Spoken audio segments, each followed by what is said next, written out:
Je vous ai parlé hier de ces deux retraités de la même famille qui se retrouvent en été sous le même toit à Campagnole. Eh bien, pour avoir hérité d'une petite somme du côté de son frère, le retraité parisien, celui qui habite à Saint-Cloud et qui vient 15 jours par an chez son cousin pour critiquer, pour regarder la télé tout le temps au lieu d'aller au jardin, vient de changer de voiture, figurez-vous. Alors que celui de Campagnole, son cousin Germain, celui qui ne critique jamais rien, qui dit que chacun fait comme il peut, il a gardé sa 306 Peugeot.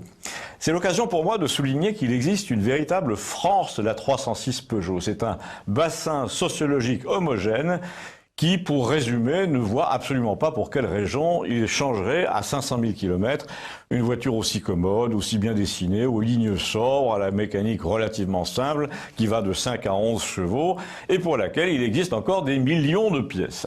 Pour seule justification de son changement de voiture, le banlieusard, qui avait d'ailleurs lui aussi une 306 au début, vert bouteille, puisqu'il l'avait acheté au même moment en 95, a déclaré qu'il ne pouvait plus entrer dans Paris avec cette voiture.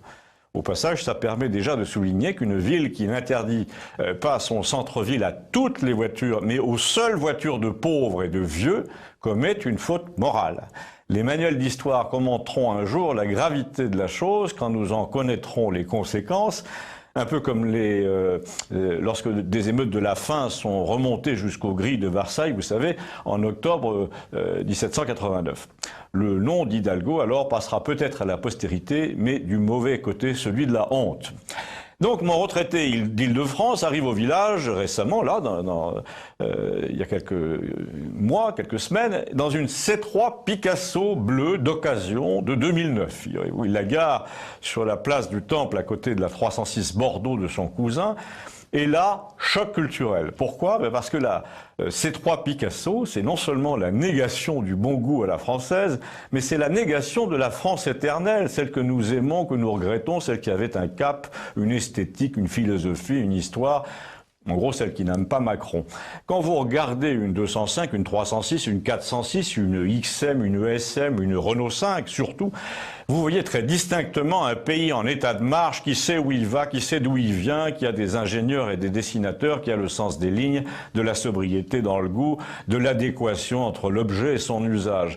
Alors qu'une C3 Picasso, du point de vue des lignes, je ne sais pas comment vous dire, pour n'offenser personne, mais je vais me contenter de faire une observation. Des lignes, on peut dire qu'il y en a beaucoup, il y en a même beaucoup trop, et elles vont dans tous les sens. Il y a des trous d'aération, des chromes, un logo gros comme ça, des phares en pagaille. On voit très bien que dans tout ça, l'obsession de la maison Peugeot, c'est surtout de ne pas déplaire au marché chinois.